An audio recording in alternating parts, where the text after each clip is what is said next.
ਤਾਂ ਤੁਸੀਂ ਜੁੜੇ ਹੋਏ ਹੋ ਸਕਰੋਲ ਪੰਜਾਬ ਦੇ ਨਾਲ ਤੇ ਮੈਂ ਹਾਂ ਸੁਖ ਪੱਟੀਵਾਲ। ਇਸ ਵੇਲੇ ਦੀ ਵੱਡੀ ਖਬਰ ਪ੍ਰੋਫੈਸਰ ਭੁੱਲਰ ਹੋਰਾਂ ਦੇ ਨਾਲ ਜੁੜੀ ਹੋਈ ਸਾਹਮਣੇ ਆ ਰਹੀ ਆ। ਪਹਿਲਾਂ ਕਿਆਸ ਲਗਾਏ ਜਾ ਰਹੇ ਸੀ, ਇੱਕ ਇੰਤਜ਼ਾਰ ਕੀਤਾ ਜਾ ਰਿਹਾ ਸੀ ਕਿ ਅੱਜ ਪ੍ਰੋਫੈਸਰ ਭੁੱਲਰ ਦੀ ਰਿਹਾਈ ਹੋ ਸਕਦੀ ਆ, ਉਹਨਾਂ ਨੂੰ ਅੱਜ ਰਿਹਾ ਕੀਤਾ ਜਾ ਸਕਦਾ।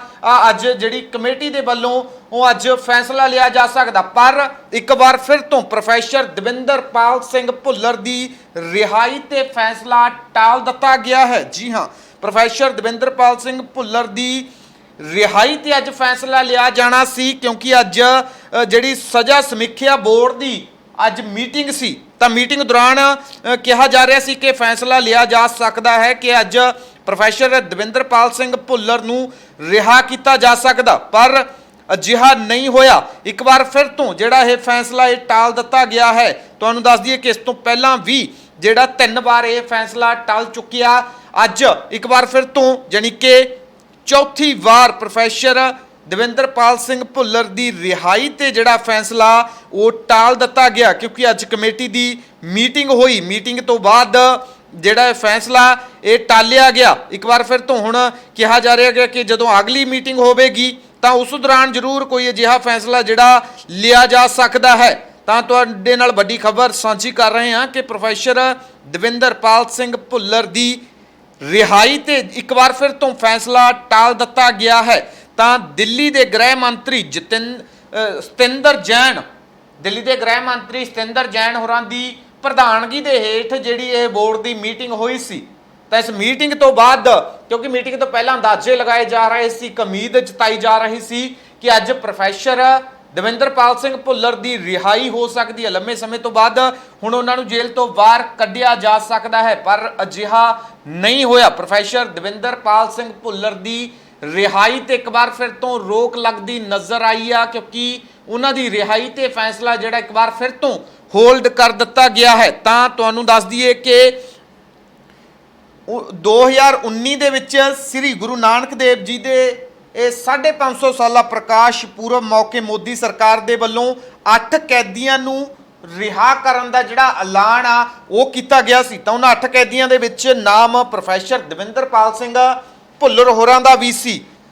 ਤਾਂ ਉਸ ਤੋਂ ਬਾਅਦ ਉਹਨਾਂ ਦੀ ਰਿਹਾਈ ਤੇ ਰੋਕ ਲੱਗ ਜਾਂਦੀ ਆ, ਤਾਂ ਉਸ ਤੋਂ ਬਾਅਦ 2 ਵਾਰ ਫਿਰ ਤੋਂ ਰੋਕ ਲੱਗਦੀ ਆ। ਤਾਂ टोटल मिला के इस तो पहला 3 बार रोक आ जिहड़ी प्रोफैसर दविंदरपाल सिंह भुल्लर होरां दी रिहाई ते लग चुकी आ। तां एक बार फिर तो हुण जानी कि चौथी बार जिहड़ा होल्ड कर दिता गया है प्रोफैसर दविंदरपाल सिंह भुल्लर दी रिहाई दा जिहड़ा मामला है। हालांकि अज सवेर पहला दिल्ली सिख गुरुद्वारा प्रबंधक कमेटी के प्रधान मनजिंदर सिंह सिरसा के वल्लों जानकारी दी गई सी कि अज जदों बैठक होनी है, तो फिर बैठक, क्योंकि सज़ा समीक्षा बोर्ड की जो बैठक होनी है तो उस दौरान कोई अजिहा फैसला लिया जा सकता है कि प्रोफैसर दविंदरपाल सिंह भुल्लर नूं रिहा किया जा सकता है अज, जिस दे चलदियां एक उम्मीद जताई जा रही सी अज के उन्हां नूं रिहा किया जा सकता है, पर अजिहा नहीं होया। एक बार फिर तो जिहड़ी रोक आ वो लगा दी गई आ। जे थोड़ा पिछोकड़ की गल कर लई जावे तां सन 1993 ਦੇ ਵਿੱਚ दिल्ली ਬੰਬ ਧਮਾਕਿਆਂ ਦੇ ਮੁੱਖ ਦੋਸ਼ੀ ਸਮਝੇ ਜਾਂਦੇ ਨੇ प्रोफैसर दविंदरपाल सिंह भुल्लर। हालांकि खुद प्रोफैसर दविंदरपाल सिंह भुल्लर होण जां उन्हां दा परिवार होवे जां फिर उन्हां दे साथी होण, वो लगातार ये कहंदे ने कि उन्हां दे वल्लों उन्हां दा कोई हੱਥ नहीं सी ਬੰਬ ਧਮਾਕਿਆਂ ਦੇ ਵਿੱਚ, उन्हां नूं फसाया गया है, झूठा फसाया गया है उन्हां नूं इस मामलिਆਂ ਦੇ ਵਿੱਚ। दस दईए कि सन 1994 तो ਜਿਹੜਾ जेल ਦੇ ਵਿੱਚ ਬੰਦ ਨੇ प्रोफैसर ਦਵਿੰਦਰਪਾਲ ਸਿੰਘ ਭੁੱਲਰ, ਤਿਹਾੜ जेल ਦੇ ਵਿੱਚ ਬੰਦ ਨੇ। ਇਹ ਹਾਲਾਂਕਿ ਹੁਣ ਇਹ ਵੀ ਕਿਹਾ ਜਾਂਦਾ ਕਿ ਉਹਨਾਂ ਦੀ ਮਾਨਸਿਕ ਹਾਲਤ ਆ ਜਿਹੜੀ ਉਹ ਵੀ ਅੱਜ ਕੱਲ੍ਹ ਸਹੀ ਨਹੀਂ ਆ प्रोफैसर ਦਵਿੰਦਰਪਾਲ ਸਿੰਘ ਭੁੱਲਰ ਦੀ ਮਾਨਸਿਕ ਹਾਲਤ।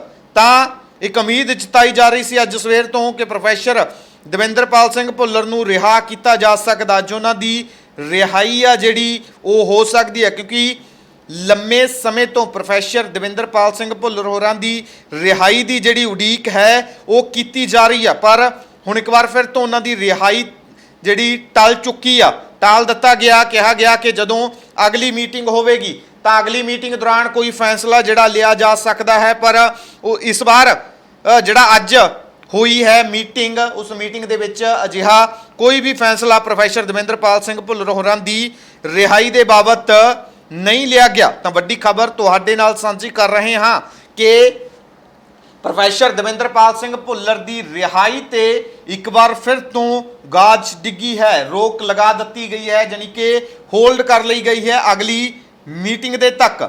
ਤਾਂ ਵੱਡੀ ਖਬਰ ਤੁਹਾਡੇ ਨਾਲ ਸਾਂਝੀ ਕਰ ਰਹੇ ਹਾਂ। ਦਿੱਲੀ ਦੇ ਗ੍ਰਹਿ ਮੰਤਰੀ ਸਤਿੰਦਰ ਜੈਨ ਦੀ ਪ੍ਰਧਾਨਗੀ ਦੇ ਹੇਠ ਜਿਹੜਾ 7 ਮੈਂਬਰੀ ਸਜ਼ਾ ਸਮੀਖਿਆ ਬੋਰਡ ਨੇ ਅੱਜ ਮੀਟਿੰਗ ਕੀਤੀ ਸੀ। ਪ੍ਰੋਫੈਸਰ ਦਵਿੰਦਰਪਾਲ ਸਿੰਘ ਭੁੱਲਰ ਦੀ ਰਿਹਾਈ ਦੀ ਵੀ ਗੱਲ ਉਸ ਟਾਈਮ ਰੱਖੀ ਗਈ, ਪਰ ਇਸ ਵਾਰ ਟਾਲ ਦਿੱਤੀ ਗਈ ਹੈ ਉਹਨਾਂ ਦੀ ਰਿਹਾਈ। ਇਹ ਪ੍ਰੋਫੈਸਰ ਦਵਿੰਦਰਪਾਲ ਸਿੰਘ ਭੁੱਲਰ ਦੀ ਰਿਹਾਈ ਇੱਕ ਵਾਰ ਫਿਰ ਤੋਂ ਟਾਲ ਦਿੱਤੀ ਗਈ ਆ। ਤੁਹਾਨੂੰ ਦੱਸ ਦਈਏ ਕਿ ਇਸ ਤੋਂ ਪਹਿਲਾਂ ਵੀ ਪ੍ਰੋਫੈਸਰ ਦਵਿੰਦਰਪਾਲ ਸਿੰਘ ਭੁੱਲਰ ਦੀ ਜਿਹੜੀ ਰਿਹਾਈ ਆ ਉਹ ਇਸ ਤੋਂ ਪਹਿਲਾਂ ਵੀ ਜਿਹੜਾ 3 ਵਾਰ ਟਾਲੀ ਗਈ ਆ। ਤਾਂ ਹੁਣ ਚੌਥੀ ਵਾਰ ਇੱਕ ਵਾਰ ਫਿਰ ਤੋਂ ਪ੍ਰੋਫੈਸਰ ਦਵਿੰਦਰਪਾਲ ਸਿੰਘ ਭੁੱਲਰ ਦੀ ਰਿਹਾਈ ਟਾਲ ਦਿੱਤੀ ਗਈ ਆ। ਤੁਹਾਨੂੰ ਦੱਸ ਦਈਏ ਕਿ ਦਿੱਲੀ ਸਰਕਾਰ ਦੇ ਵੱਲੋਂ ਪ੍ਰੋਫੈਸਰ ਭੁੱਲਰ ਦੀ ਰਿਹਾਈ ਤੇ ਹਾਲੇ ਤੱਕ ਕੋਈ ਵੀ ਫੈਸਲਾ ਜਿਹੜਾ ਨਹੀਂ ਲਿਆ ਗਿਆ, ਜਿਸ ਦੇ ਚੱਲਦਿਆਂ ਪਰਿਵਾਰ ਵੱਲੋਂ ਨਾਰਾਜ਼ਗੀ ਵੀ ਜਤਾਈ ਜਾ ਰਹੀ ਆ, ਨਾਰਾਜ਼ਗੀ ਆ ਜਿਹੜੀ ਉਹ ਵੀ ਜਤਾਈ ਜਾ ਰਹੀ ਆ। ਹਾਲਾਂਕਿ ਅੱਜ ਸਵੇਰ ਮਨਜਿੰਦਰ ਸਿੰਘ ਸਿਰਸਾ ਦੇ ਵੱਲੋਂ ਇਹ ਜਾਣਕਾਰੀ ਦਿੱਤੀ ਗਈ ਸੀ ਕਿ ਪ੍ਰੋਫੈਸਰ ਦਵਿੰਦਰਪਾਲ ਸਿੰਘ ਭੁੱਲਰ ਨੂੰ ਅੱਜ ਰਿਹਾ ਕੀਤਾ ਜਾ ਸਕਦਾ, ਜਿਸ ਦੇ ਚੱਲਦਿਆਂ ਲਗਾਤਾਰ ਇਹ ਉਡੀਕ ਕੀਤੀ ਜਾ ਰਹੀ ਸੀ ਕਿ ਕਦੋਂ ਪ੍ਰੋਫੈਸਰ ਦਵਿੰਦਰਪਾਲ ਸਿੰਘ ਭੁੱਲਰ ਦੀ ਰਿਹਾਈ ਹੋਵੇਗੀ। ਹਾਲਾਂਕਿ ਤੁਹਾਨੂੰ ਦੱਸ ਦਈਏ ਕਿ 2022 ਪੰਜਾਬ ਵਿਧਾਨ ਸਭਾ ਚੋਣਾਂ ਦੇ ਵਿੱਚ ਅਰਵਿੰਦ ਕੇਜਰੀਵਾਲ ਦਿੱਲੀ ਦੇ ਮੁੱਖ ਮੰਤਰੀ, ਉਹਨਾਂ ਨੂੰ ਕਈ ਵਾਰ ਇਸ ਸਵਾਲ ਦਾ ਸਾਹਮਣਾ ਕਰਨਾ ਪਿਆ। ਲਗਾਤਾਰ ਉਹਨਾਂ ਨੂੰ ਇਹ ਸਵਾਲ ਪੁੱਛੇ ਜਾ ਰਹੇ ਸੀ ਕਿ ਪ੍ਰੋਫੈਸਰ ਦਵਿੰਦਰਪਾਲ ਸਿੰਘ ਭੁੱਲਰ ਹੋਰਾਂ ਦੀ ਰਿਹਾਈ ਕਿਉਂ ਨਹੀਂ ਕੀਤੀ ਜਾ ਰਹੀ, ਕਿਉਂ ਉਹਨਾਂ ਦੀ ਰਿਹਾਈ ਤੇ ਬਾਰ-ਬਾਰ ਜਿਹੜੀ ਰੋਕ ਹੈ ਉਹ ਲਗਾਈ ਗਈ ਆ। ਤਾਂ ਉਸ ਵਕਤ ਵੀ ਦਿੱਲੀ ਸਰਕਾਰ ਦੇ ਕੋਲ ਕੋਈ ਜਵਾਬ ਨਹੀਂ ਸੀ। ਤਾਂ ਹੁਣ ਦਿੱਲੀ ਦੇ ਗ੍ਰਹਿ ਮੰਤਰੀ ਜੈਨ ਦੇ ਵੱਲੋਂ ਅੱਜ ਮੀਟਿੰਗ ਕੀਤੀ ਗਈ, ਜਿਹੜੀ ਸਜ਼ਾ ਸਮੀਖਿਆ ਕਮੇਟੀ ਆ ਉਸ ਦੀ ਬੈਠਕ ਹੋਈ ਹੈ ਅੱਜ, ਪਰ ਉਸ ਦੇ ਵਿੱਚ ਇੱਕ ਵਾਰ ਫਿਰ ਤੋਂ ਜਿਹੜਾ ਫੈਸਲਾ ਟਾਲ ਦਿੱਤਾ ਗਿਆ ਹੈ। ਪ੍ਰੋਫੈਸਰ ਦਵਿੰਦਰਪਾਲ ਸਿੰਘ ਭੁੱਲਰ ਦੀ ਰਿਹਾਈ ਇੱਕ ਵਾਰ ਫਿਰ ਤੋਂ ਟਲ ਚੁੱਕੀ ਆ। ਤਾਂ ਵੱਡੀ ਖਬਰ ਤੁਹਾਡੇ ਨਾਲ ਸਾਂਝੀ ਕਰ ਰਹੇ ਹਾਂ ਪ੍ਰੋਫੈਸਰ ਦਵਿੰਦਰਪਾਲ ਸਿੰਘ ਭੁੱਲਰ ਦੀ ਰਿਹਾਈ ਨੂੰ ਲੈ ਕੇ, ਕਿਉਂਕਿ ਅੱਜ ਸਵੇਰ ਤੋਂ ਉਡੀਕ ਕੀਤੀ ਜਾ ਰਹੀ ਸੀ ਕਿ ਅੱਜ ਪ੍ਰੋਫੈਸਰ ਦਵਿੰਦਰਪਾਲ ਸਿੰਘ ਭੁੱਲਰ ਨੂੰ ਰਿਹਾ ਕੀਤਾ ਜਾ ਸਕਦਾ ਹੈ, ਪਰ ਅਜਿਹਾ ਨਹੀਂ ਹੋਇਆ।